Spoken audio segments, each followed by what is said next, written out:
I'm Will. And I'm Frank. And this is Origami Cybertruck.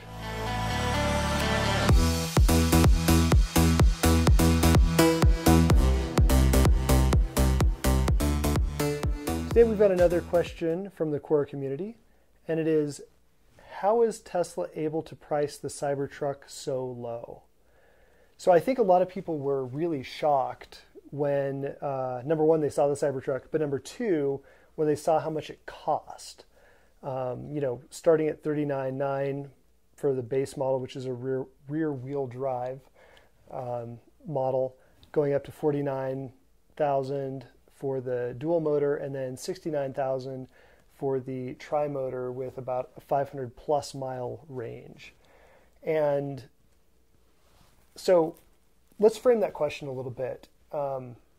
That seems kind of like a lot of money in a way. Why does the questioner not think that's a lot of money, or why does the questioner think that's a low price? I think everybody was shocked by it. I think everybody was expecting the lowest model to come out around $50,000, and the specs just blew everybody away. So it's what you're getting for the money that is shocking to everyone. And there's a lot of people on YouTube that have done an analysis of what it looks like compared to a Ford F-150 or a Ford F-250, and you can argue it either way, but I've owned a Ford F-250 for a lot of years and some other trucks and Jeeps, and this thing seems very low priced for what it does. Right. And for the fact that it's a Tesla. They've got the most experience in building electric vehicles. There are going to be a lot of other people trying to make electric trucks. Yeah. Do you want to be the first one to buy someone's electric truck that's never made an electric vehicle before? Not me. Right. Yeah, I think that, when you compare it, so like let's compare it to two things. Let's compare it to other EVs, top of the line, and then let's compare it to internal combustion engine trucks.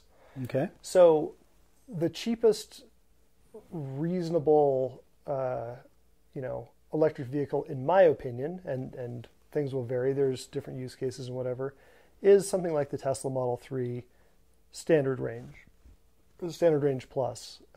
This is a vehicle that goes, I think it's about 240 miles, does include autopilot, basic autopilot standard, and this vehicle, if you just get it base model, is about, I think as of this recording, like 39,000 something in the US. And I think it's 250 miles now. 250 miles. The base model Cybertruck is 250 plus miles. It's $39,000. It's got basic autopilot included. And that's an amazing price. In fact, I had a couple friends call me complaining, how can this be priced so low? Because look at what I paid for my Model 3, or look at what I paid for my Model X. Right. And I told them, hey, look, first of all, this isn't going to come out for a couple years. There's a lot of technology between now and then. Second of all, look at how they designed this thing, how they were able to take cost out by getting rid of the paint. Paint is a huge cost and component of manufacturing vehicles. The paint shop is, number one, a huge capital cost. It costs hundreds of millions of dollars to build a paint shop for, one line of vehicles. You've got a huge area. You've got a lot of very expensive robots. You've got, drying equipment. Using a lot of energy. Using a ton of energy. You've got a lot of expensive chemicals. Chemicals that need to have vapor extraction. A lot of EPA stuff. Yeah. So the Cybertruck is a stainless steel body. You're just not going to paint it. Like, there's just no paint involved. So you just have cut out a major cost component there. Yeah. Same with body stamping. Body fab is one of the most expensive things you can do, and they're going to fold this thing a couple times. Right. Yeah. So instead of having so like normally with standard automobiles, you've got these elaborate, body structures, these, beautiful curves and everything like that. But the cost of that is a ton of very individual, very expensive, very time intensive to create body stamping dies. And I think some of these body panels need to be stamped by multiple different things to get the final shape. You can't just take a flat sheet of steel or aluminum and just bam into like some complex curve. You got to have multiple things. So you've got multiple operations here. Now, of course, you're going to have multiple operations folding the Cybertruck, but you're going to have something that is a much simpler process when you're doing it. So you're going to be able to change that assembly line around quite a lot if you need to. You're going to be able to, I imagine they're going to be cutting this stainless steel out with industrial metal cutting lasers, and they're probably going to score it that way as well, I would imagine. And so you're going to basically have a giant, metal cutting like thing that kind of looks like a plotter that's just going to cut these things out. And if they wanted to say in the future build a smaller Cybertruck, which Elon has talked a little bit about, or some other kind of stainless steel thing, they could quickly repurpose that line around as well. That's another huge benefit to this whole thing. You couldn't do that with a bunch of huge stamping presses. Yeah. So let's list it out for a minute. So we're getting rid of the paint line. That's going to save $250 million or whatever it saves. Getting rid of a lot of the machines that you have to use to make the body, stamp the body. Right. And the dies that are the dies and all that stuff. Special purpose built, yeah. And then getting rid of the labor that's associated with that, getting rid of the space that's associated with that. And then we're also going to have, a new generation of battery technology probably by the time the Cybertruck comes out. Right. I mean, the cost curve of lithium-ion batteries is following a pretty predictable,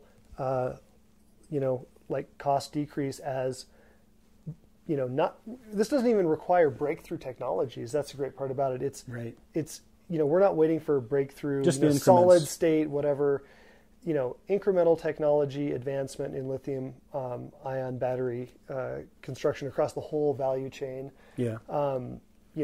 Specialty things that Tesla's doing that we're going to learn more about at the Battery and Powertrain Investor Day coming up sometime, we hope, Q2 2020. Right.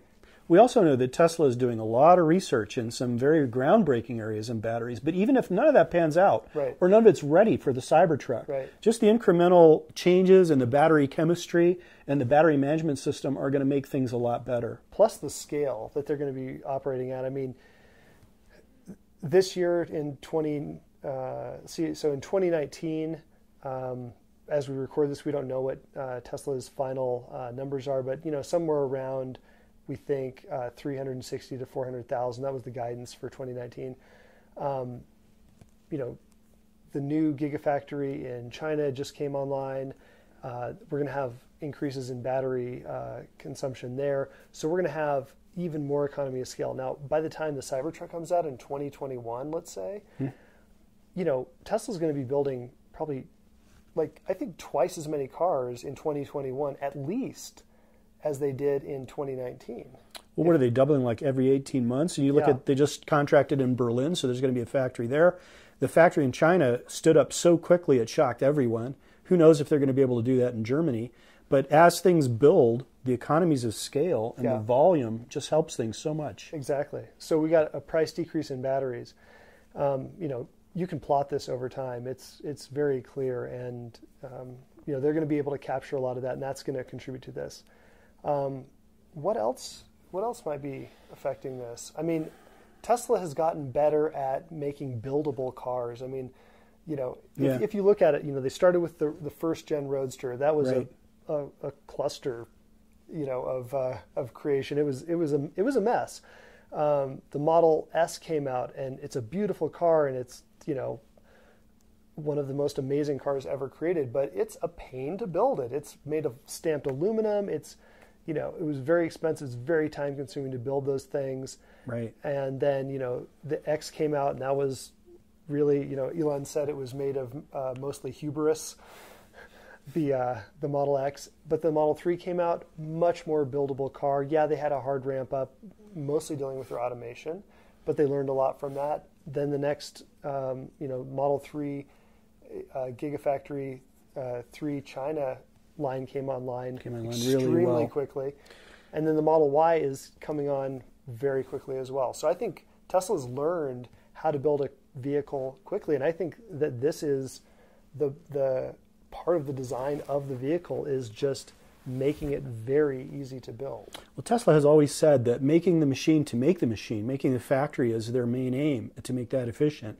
And you see that they're really learning very quickly on that. And they've done things in a whole new way that other car manufacturers are going to have trouble learning. Maybe it's going to take them some time the way it took Tesla some time. Now Tesla is done with most of that.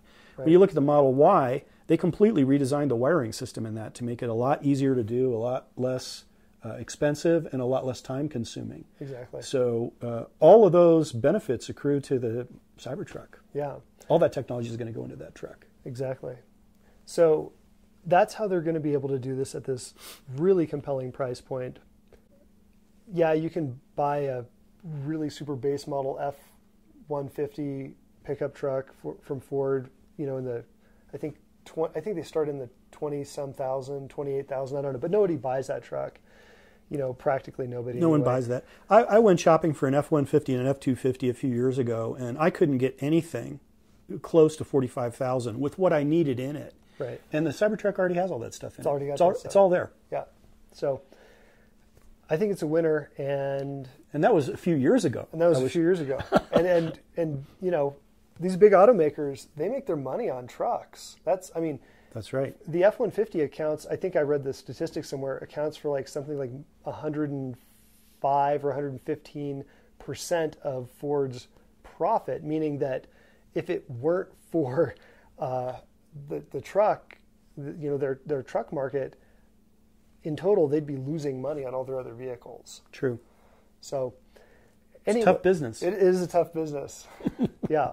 And it's about to get tougher with the Cybertruck in the market. I appreciate all those manufacturers out there that are making great vehicles, but also, you know, my choice is Tesla. Yeah.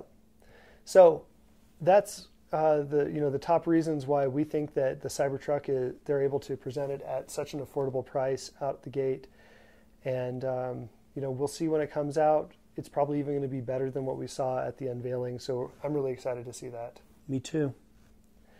All right. Thanks as always. Please hit the subscribe button. Helps us get this content out to more people, and like it and comment down below. You know, tell us what you think. Yeah, tell us what you think. So, thanks.